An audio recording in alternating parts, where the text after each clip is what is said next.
Hi, Mike from ShowingTime here, VP of Product Management. I'm actually here to talk to you about ways that you can continue to leverage ShowingTime with some of the online collaboration tools out there to help in your showing needs. So today I'm going to be highlighting the Zoom app as a way to do a live streaming showing tour and how you can pair that with your ShowingTime experience so you can continue to get showing activity, showing feedback, and using it as a communication tool so that all of your showing related information is all in one spot.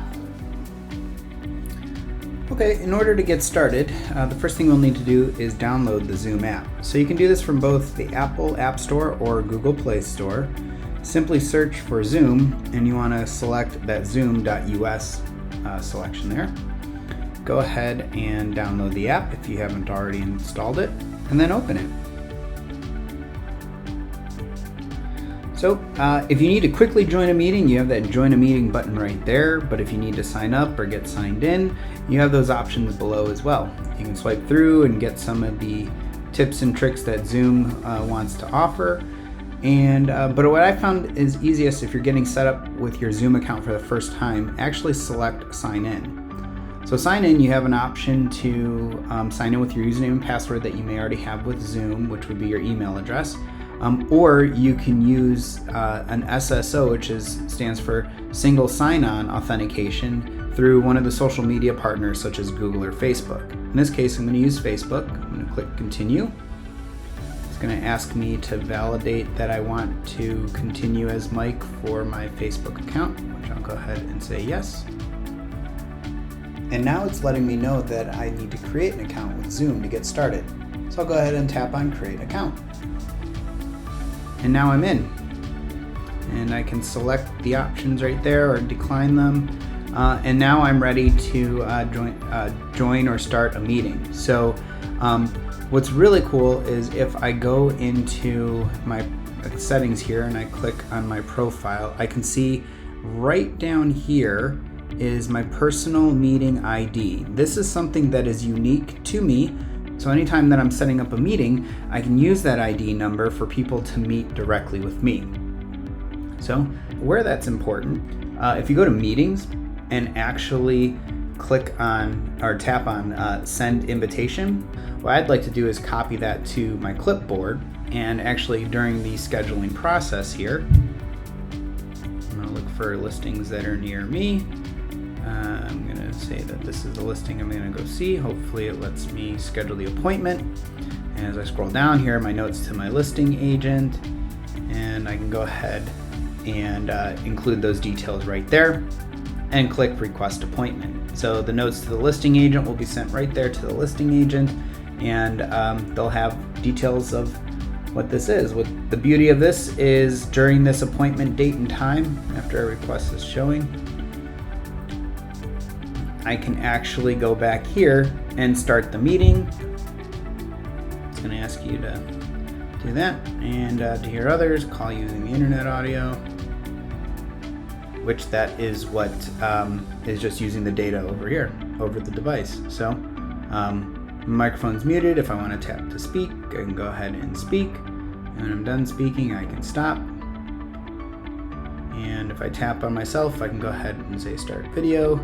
It'll ask me to use that, and here I am, ready to show the home. So I can tap on the camera swap at the top, and now I can actually take video of everything in front of me and leave the meeting. So I'd also like to show you how this works on desktop, because I do think it's a little bit easier on desktop, but totally manageable on your mobile. Okay, so here I am at zoom.us.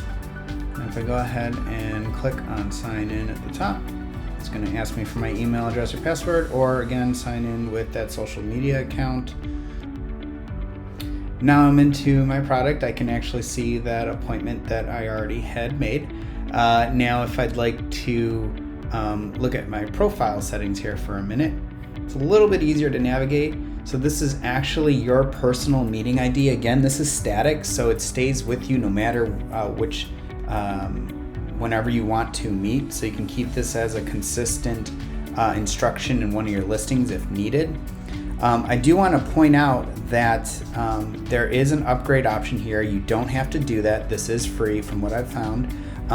But the basic, which is what is free, only allows the meetings that you host to be limited to 40 minutes if you have more than 2 participants. So if you're doing a group conversation through Zoom where you have 3 or more people, you'll only be limited to 40 minutes. So make sure that you are aware that it doesn't cut off at a specific time.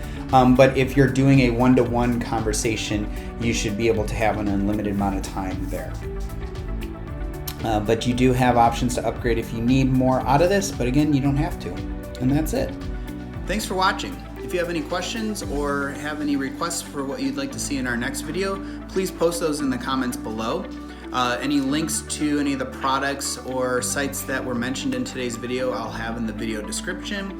And in our next upcoming videos, we'll explain how showing agents can schedule showings in tandem with using these tools, and vice versa. We'll talk about how listing agents can set up their listings using some of these tools as well. So I'd like to give a big shout out to those on the front lines who are essential in keeping the world moving forward, as well as remember to be safe out there and reference cdc.gov for all recommendations surrounding COVID-19.